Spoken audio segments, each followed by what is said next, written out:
prime time on the top game, it's a fine line. Man in the match, that's Daveye, he's the main guy, keep a close eye. Make sure you don't make no wrong play, cause I'm with Jose and Andre. When Cyrus comes to walk in, you better know that you are watching Premier League. Daveye, tell them what time we on, what time we on. Prime time, let me hear you say Premier League. Daveye, tell them what time we on, what time we on. Prime time. Hello and welcome to Premier League Primetime, and we're here to give you a preview of the big one at the weekend. Chelsea going away, playing at Tottenham. I'm joined by, of course, my wonderful co-host, Andre. How are we doing, Andre? Wonderful, wonderful. Gotta love the no response as always. Typical Andre, typical co-host. But I'm joined by the man, the myth, the legend, Ethan. How are we doing? Good. Let's just get straight into this. Let's start with Chelsea. Chelsea. I mean, there are a lot of places where you could start, right? But losing to Southampton at home, I'll just cut straight to the chase. What is going on at Chelsea? I mean, when we look at this Chelsea side from your perspective, what do you think are just the main problems that they have right now? Even though there are quite a few, but what do you think, and are just not only the main issues, but what they could also do to at least temporarily fix them? Just looking at the remainder of the season, what do you think Chelsea need to nullify straight away? I think the players bringing in lots of new faces. They need time to adjust, to learn how to play with each other, and that's just going to come with time. So there's no quick fix to that. And I think Chelsea just has a problem scoring goals, and we need to find someone who's willing to get the ball in the back of the net. And there's that, like in the final third, we just need someone to try and be a little more creative and a little more direct. So I don't know, maybe shooting practice. Fair enough. I don't know if you saw, but Fabrizio Romano posted that Chelsea signed another young, promising attacking player. Is it a striker? No, of course not. It's not a striker. Midfielder, of course. Because Chelsea signing a striker, I don't think that would be possible. Who knows? As of right now, Graham Potter. What is your stance on Graham Potter? Because I know that to a certain extent you can say that he needs time and whatnot, but especially looking at the last game, you and I could be in charge of Chelsea, and you're playing against bottom of the league Southampton, and who've been dreadful. I don't think they've kept a clean sheet in the last I think it's the last 23 games or something like that. It's been most of the season. And the fact that they went away, bossed it, and won against Chelsea, it's very hard to comprehend. But just looking at Potter right now, what's your sense on him? Do you think he deserves more time, or do you think he should really be under severe pressure? Well, my problem with Potter is when I see Chelsea play, I don't see an identity. We don't have a style of play. And it seems like he's just drawing sticks to see who starts every game. He's constantly switching the lineup. It's like there's no consistency and there's no identity. And I think he should feel like he's under a little bit of pressure, but I think this season sort of already hope is lost. So maybe a little time to see how things pan out at the end of the season. And if it doesn't work out, I would not give him a second season. 100%. And to be honest with you, I don't think Chelsea can sack him. Because not only did he bring in Graham Potter and his whole stuff, reportedly he's on 12 million a year. 12 million pounds a year. Graham Potter is, I believe, which he was given a 6-year deal. And to sack him and his whole stuff, that cost quite a lot of money. But do you think that, you said they lack consistency, right? And Andre, also throw this one out to you as well. Do you think that the lack of consistency could be Graham Potter always having been accustomed to when managing sides that he has, like Brighton? He's had a set 11, a few of the good players that could be in contention to rotate with the 11, but other than that, you have your main squad, a few decent squad options, and then just your other bench players who are definitely designated bench players. And going to a club like Chelsea where you just have, other than striker, you basically have a surplus of everything else. Do you think that could be a potential explanation, reason why that he doesn't really have a consistent starting 11 or formation? What do you guys think? Yeah, I mean, it's just like Chelsea. Yeah, obviously Chelsea have so many different players that can bring so many different things to your game. I do think that he is still trying to find that identity with Chelsea. I think the thing, because to me, I still have belief in what Chelsea can accomplish going forward. I think Potter is the man to take them forward, but I think what we got to remember is that all of Potter's success has kind of come still with the help of like a good board and a good direction of a football club. I mean, you look at Brighton now. Potter's gone; they're still going strong. There's a decent structure at that club. And then you go to his time back at Ostersund, which is what made him famous. A really low team where he got playing really well. They also had a pretty big structure that he had to work with. Chelsea, on the other hand, you have to remember it's not only Potter's first time at a big club, it's Todd Boehly's as well. It's not, he's done things in American sports. And I think that's one thing that's also going to contribute to Chelsea not sacking Potter is that the guy, Todd Boehly, he has. Seems like we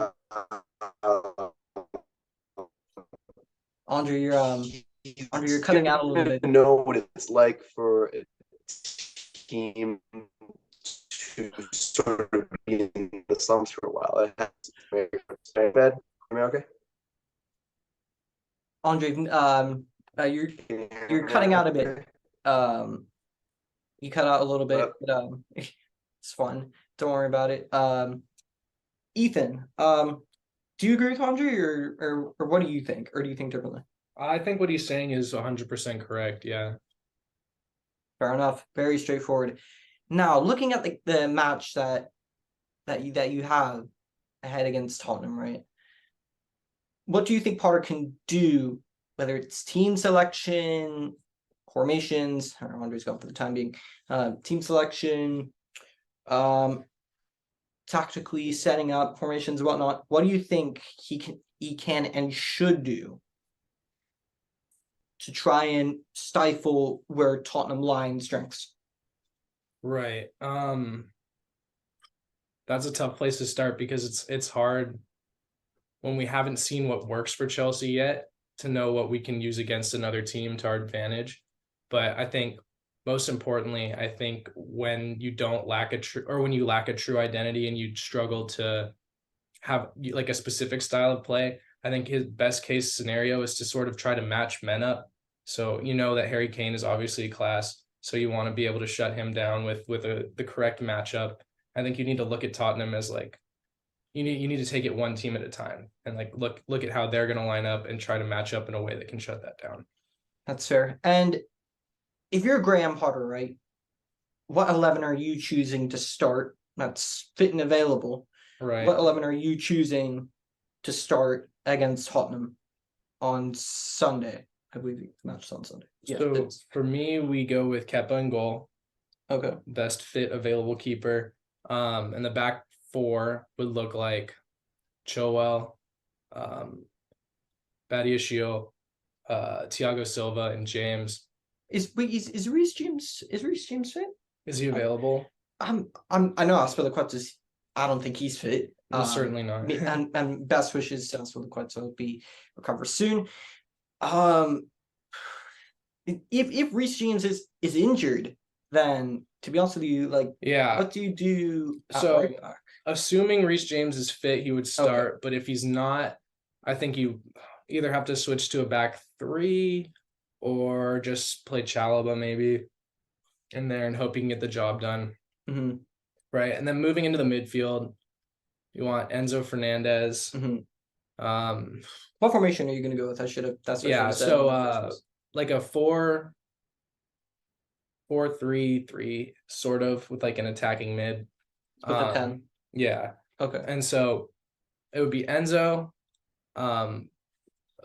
Who would you pair Enzo with? That's where I struggle because I think he's sort of a box-to-box midfielder and we're missing a holding mid to try and like free him up a little bit. like that pairing with Kovacic didn't really work. So I guess I would go with Loftus-Cheek because Zakaria hasn't gotten the minutes and Conte's injured. So I'll go, yeah, I guess I'll go with Loftus-Cheek. And then Felix is going to play at the 10. Up top, it pains me to say this, but I think Havertz has to start as he's top scorer, and there's really no great options anyway. I mean, Fofana. But I don't know. Fofana doesn't have the experience for No, a big game that's like fair. this. Out wide, I would go Sterling. I believe he's fit to play now. He came off the bench and he actually looked kind of good in his time on the field. And on the right, I'll go Ziyech. All right, that's fair. And there you have it from Ethan on Ethan's side. Andre, shifting over to you.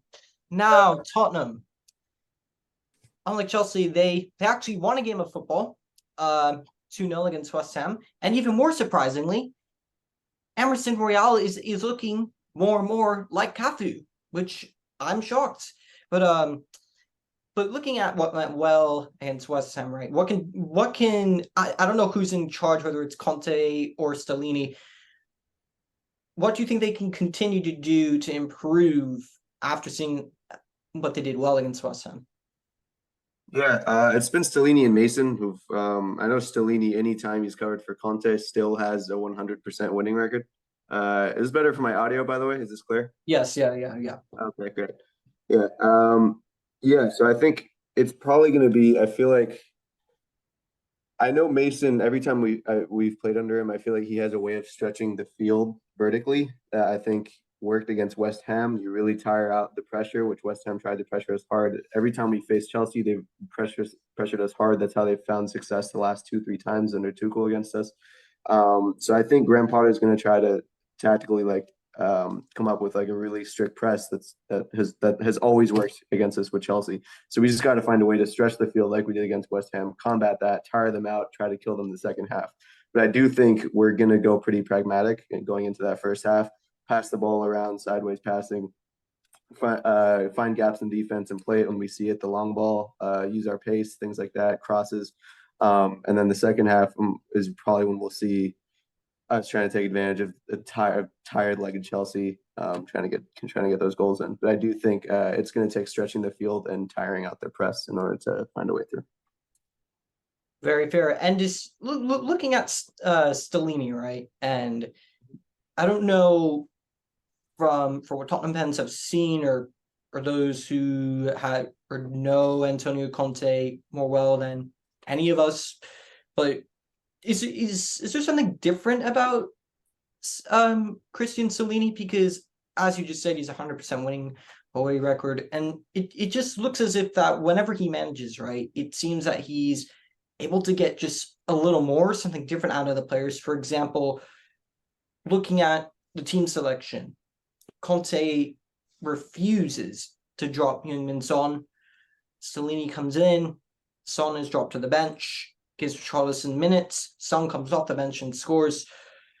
Do you notice a whole lot of differences, or are they largely the same?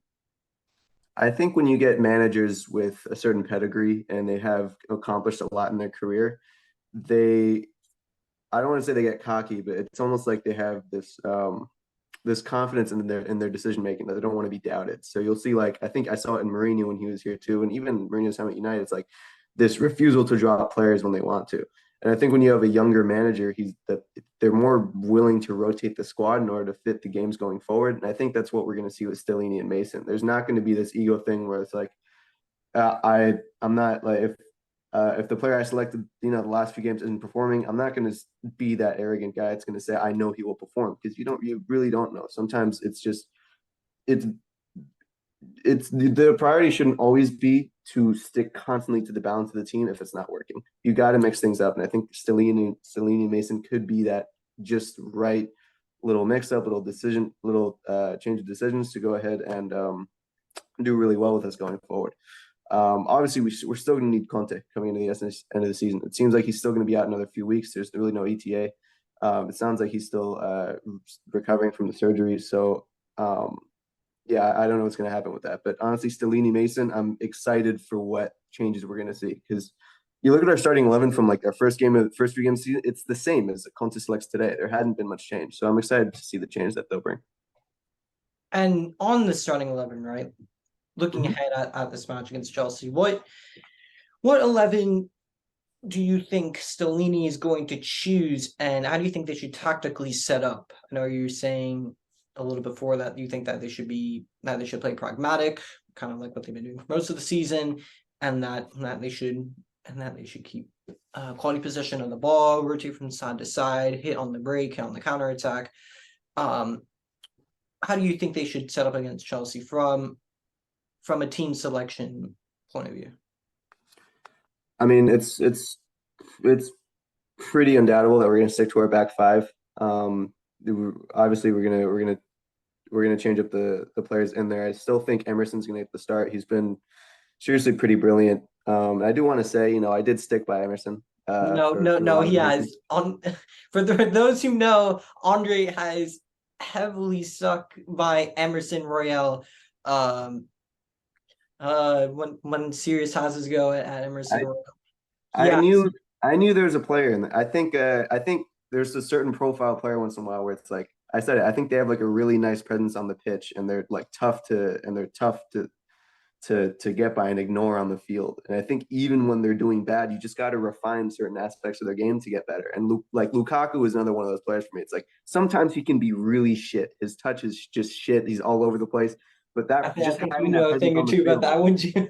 having that presence on the field, man. If you can refine aspects of the game, make them fit, make them play, actually well and quality and technically, then you can have a seriously dangerous player. And I think that's what Emerson has become for us. Now he still has his flaws. He's not the man going forward for his attacking quality. Poro is going to come in this season, but I think our fan base is way too quick to write off Emerson, and now we have a cult hero on our hands. So good. Andre has preached his gospel on gospel Emerson. Read the entire book of Emerson. Well, And I want to say, it is not going to be smooth sailing from here on out. He's going to be shit again, okay? He's going to be shit again for like a few weeks, but then we're going to get good Emerson, and it's going to come in clutch at the right times. But anyway, yeah. So I think Emerson will get the start at right wing back. Christian Romero is a non-negotiable start for me, and I think Stellini and Mason too. He gets into any defense in the league. Romero has got to be in this game for Chelsea. I assume Forster starts in goal as well. Yeah, sorry, I skipped over that one. No, Yeah, no, it's all Fraser good. Forster to start. We really have no choice. It's Wait, either quickly, just on the goalkeeping thing. There was I don't know if you saw a little rumor, but the cycling GK Ben Foster was recently offered the chance to come out of retirement. What are your thoughts on that? Would you want the cycling GK to be in the squad just for the rest of the season? I mean, I would have wanted it just for the vlogs. It'd be like our own All or Nothing season 2 that Arsenal are getting. It'd be like our version of that would be the cycling goalkeeper vlogs. But no, I think I don't know. I think I don't know if it's worth it. I really don't know. I don't know if a retired Fraser Forster is still going to be better than one of our academy products. Maybe he is. Maybe I don't know. But I feel like I just don't know enough about the situation. I mean, we really, as Spurs fans, we know so little about our goalkeepers because it's always been Lloris, even for the tournament games. Forster didn't, I mean, I want to say 1 game before this Lloris injury. We were still sticking by Lloris for the injury time. So, yeah, let's see what happens with Forster. But it's like, as Spurs fans, we know nothing about our goalkeeping situation just because he's our captain. You can't drop him. Who starts with Romero at the back? Yeah. So Forster, Emerson, Romero, center back.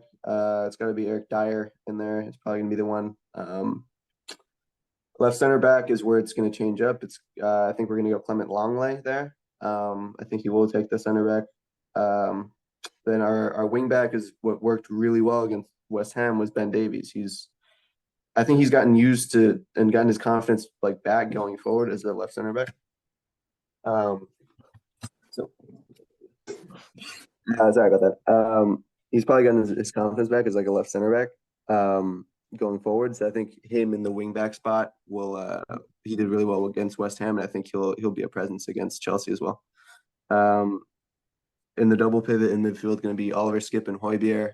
And then a front three, I think Son will be probably dropped to the bench again, and I think I'll go Kulusevski, Kane, and Richarlison up there.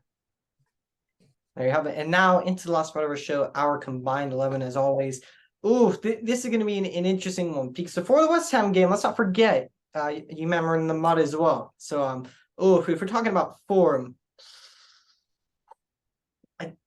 this is actually going to be a really interesting one if you think about it in the context of it. Our combined 11, Tottenham and Chelsea. I'll let you two decide. You two decide what formation are you two going to use this combined 11? It's up to you two. Okay. Yeah. What formation do you think? I mean, I feel like we probably have. I mean, I think if we do a back five, I question who's going to be the third center back. So I think we definitely go Thiago Silva, Romero. Do you have like another Chelsea center back that you want in the 11? I'm probably I'm probably saying back three or playing three at the back would actually work better for you all because if there's anything you lacking, is our center backs. So we'll do a 3-4-3. How does that sound? I think because we want to that's why we're lacking center backs. Let's just go 2 center backs, and then we will use that spare center back in like a forward position. We use like a midfield or something. A back four is what you're saying. Yeah, so we'll go 2 center backs. That's why we're lacking in center backs. Okay, great. I guess we'll do a 4-3-3. That's 4-3-3. Yeah. Perfect. All right, great. In goal, it's between Kepa and Fraser Forster. Off of form, we're also counting current injuries, so players who can't play, they're also not available in this combined 11. Kepa and Forster. For me, I'll let you two debate it, and I always play devil's advocate, even though Andre says I never do. For me, Kepa under Potter. At least I remember when he was making headlines. I thought he was pretty brilliant. So yeah, I definitely want Kepa in there. Okay. Okay. Well, Kepa goes in there straight away. We'll start with right back. Reece James and against Emerson Cafu Royale. With Emerson's recent form. Man, you never know. You could get in over Reece James. I mean, are we sure Reece James is fit too? Let's assume for the time being he's fit. Okay. If he's fit, I think it has to be Reece James. But again, I'm playing devil's advocate, and again, Andre will probably say I never do. It's just after that one. But you two decide who's going to be right back in this combined 11. I think a fit Reece James walks into this combined 11, but considering he's been injured and probably isn't quite up to game speed, and considering Emerson's recent form, it's sort of a toss-up. Yeah, it is. I mean, the thing is, I know like Chelsea fans. I mean, they're willing to die in those Reece James debates against other right backs. I think they do really believe that they have like a really world-class right back there. I can't say that I have that much confidence in Emerson, even though I stuck by him. I feel he's a good player, but I wouldn't say, at least not yet, that he's been doing this long enough to be up there with the best right backs in the world. We can. All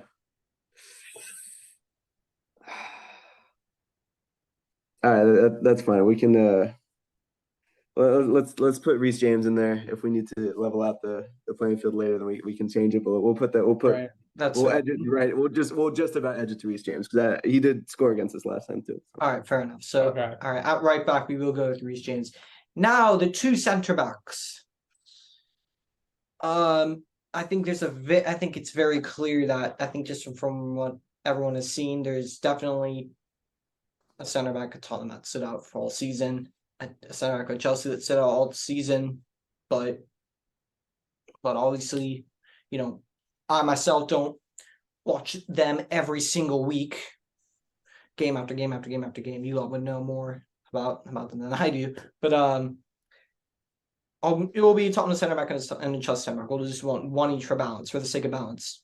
Andre, your center back, who are you going to nominate for this combined 11? I'm pretty sure I know who it is, but who I'll who probably you go got? Ben Davies for our center back. No, I mean it's got to be Silva Romero. They're both, yeah, Okay. they're the best center backs in South America, and I mean that, Davis. Uh, yeah, I don't know if I can agree with that, Andre. that's Just because Scaloni, doesn't, may not fancy people below 6 foot, doesn't necessarily mean that Romero is better. But yeah, that's very fair. But being devil's advocate, I assume you probably agree with that. I agree. Yeah. Okay, yeah, no debates on that one. Thiago Silva and Christian Romero go straight in there. Now left back, for Tottenham, you have, I don't even know where Ryan Sessegnon's been, if he's even fit. Well, And you always talk about that. Ben Davies and Perisic. That's our yeah, option. Mainly Perisic, but Ben Davies, Perisic. 100%. And then you have Cucurella, Chilwell, Lewis Hall. Yeah. Um, is there a left back that you two think should just go straight in there? I don't think either Chelsea left backs deserve that spot right now. Chilwell's been gone for so long, and Cucurella has been pretty tragic the last couple games with his refusal to pass to Mudryk. You hear about that? Yes. Yeah. Um, Yeah. Andre, what about you? Because I know Chelsea's Yeah. left back situation isn't the greatest, but I know Tottenham's isn't as well. Yeah, it's a tough one. It's just like I feel like just worldwide, there's just a shortage of good left backs. I mean, looking at even the combined 11s for like United Barcelona, and I had to see Shaw versus Alba. It just got so annoying. Like Oh, I'm sick of seeing Andre, like Andre, either one of our left, either one. I mean, this is a Tottenham Chelsea combined 11, but no. I'm going to end this passive aggressive Manchester United slander. Andre, either one of Manchester United's left backs would walk in to Tottenham starting 11 right now. no, they I don't want to wouldn't. hear it. I don't think I don't so. want to hear it. No, I Which just left don't. back are we going for? Every left back in the world is generally not great right now. Let's go. Let's go Perisic since I gave you James. So let's go Perisic, leaving it up. Perisic. That's a very You don't interesting. like Perisic, but I mean, he's up there with our assists. I mean, so much of our creativity right now. So yeah, I mean, he is a left yeah. wing he's back. gone under the But, radar, but he's still got like 5 assists in the league or something. okay. It's pretty good. So, yeah. All right, fair enough. Yeah. If you meant want this year combined 11, so all right, we will go even Perisic left back. I mean, if one were asked me, I'd probably say a different candidate, but even Perisic, I guess it is at left back. The two in the middle. Again, I think this one is pretty straightforward, but again, I'm devil's advocate. I don't have to say in anything. The two in the middle, one Tottenham midfielder, one Chelsea midfielder. Andre, I'll start with you. What do you think should be the pivot? Yeah, I mean, I think Højbjerg, Enzo, Fernandez that's a dream pairing for me right there. I think worldwide that would compete with just any pair of defensive mids in the world. Yeah, I think that's a great pairing. So that would be my pick. I agree. Yeah. Yeah, I think that one's pretty straightforward. I probably would have gone the same as well. And there it is, a midfield two pivot in Enzo Fernandez and here Emil Højbjerg. Now, this is where it gets interesting. The front three. Wait. Neither of you play with the 10. Oh yeah, there's still another midfielder. What am I saying? Yeah. There's still another midfielder because neither of you really play with the 10. I keep meaning 4-2-3-1. But for the other midfielder, between Chelsea and Tottenham have, I guess you two decide who the other midfielder is. Yeah, for me, I think Felix is a fun one to put in there. I think that's cool. Okay. I'm not sure we can play Felix as a 10. Yeah. Okay, well, I guess there will be a 10 after all. I guess João Felix will just go in at the number 10. The two wingers. What are we saying? I think we've I mean, I think he's been decent, like I mean, beyond decent all season, but just has recently fallen off for 2 games in a row now. I think he'll still come back. I'm always gonna put Kulusevski. I think he's gonna be he's our franchise player eventually. So I'd probably go Kulusevski, Mudryk maybe, and then Kane up top. I don't know. What do you think? Fair enough. I prefer Sterling on the left over Mudryk, but I think he has In recent form? well, I mean, for Chelsea, I mean, to be honest with you, I mean, it's so hard to pull out an attacker for this team. Yeah, it really is. But yeah, it's down to preference. I'll do one Tottenham, one Chelsea, so it's up to you. Yeah, if you prefer Sterling, then I agree that Kane should start at striker, and I think Kulusevski goes on the right. But I think you sure not Kai Havertz, not Mason Mount for false nine? Not no. I say on the left. I mean, Sterling just comes back from injury, but he looked better than Mudryk has all season and coming off the bench against Southampton. So I think maybe Mason Mount, on the left, or I don't know. If a certain teammate of ours were here and Chow, he knows who he is. He'd probably say Christian Pulisic straight away, full class, straight into that starting 11. Gotta be Pulisic. But I guess you're saying Sterling. Yeah. Um, Andre, are you saying Sterling, or are you sticking? I mean, I prefer Mudryk, but it's the Chelsea fans. It's gonna be his choice to see who. I've watched half. I don't think I've watched a full Chelsea game yet. In the past 2 months. So yeah, it's gonna be his choice for which of his attackers. All right, I guess there's your front three. On the right, Dan Kulusevski, through the middle, Harry Kane. On the left, Raheem Sterling. And one thing that I will say, if Jose were here, he would not be having any of this. Yeah, he would not like that. Here. Just to quickly run through the combined 11 one more time. In goal, we have Kepa. At right back, we have Reece James. The two center backs, we have Christian Romero, Thiago Silva. At left back, Ivan Perisic. The pivot, we have Pierre-Emile Højbjerg and Enzo Fernandez. On the right-hand side, Dejan Kulusevski. On the left-hand side, Raheem Sterling. In at number 10, just behind the striker, João Felix. And up front, Harry Kane. Unfortunately, just edging out the world-class Kai Havertz out of the lineup. Superstar striker number 9. But quickly, score predictions.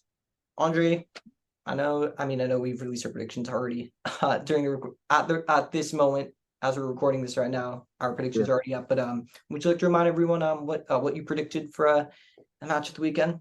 Yeah, definitely. And I also want to say a little more just because I got cut off earlier, but I genuinely I know Chelsea are out of form and they're kind of a banter team right now, but I do think there's a future there with what I do think they're building something. I still think you watch that game against Dortmund and you think they should have scored so many more goals. They hit the post I don't know how many times, just had so many shots. There's a lot of excitement. The way Felix and Mudryk are connecting, it's still there's excitement there. I don't think you can put up that many shots in a game with no direction going forward. So I'm fearing Chelsea this weekend. They've turned up against most top 6 side opposition in this season. And I think they will against us too. I think I went 1-1, but to be honest, I'm feeling pretty pessimistic going into this. I think it's going to take a real performance and a lot of luck for us to come through with 3 points here. So yeah, I do think Chelsea stick by Potter. It'll come to fruition. But yeah.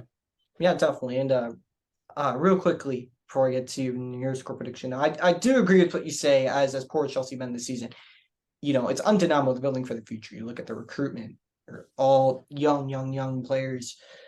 They're trying to shift out the old guard, bring in the new for the future. They're trying to build something for the future. I think Chelsea, I guess, more or less are trying to.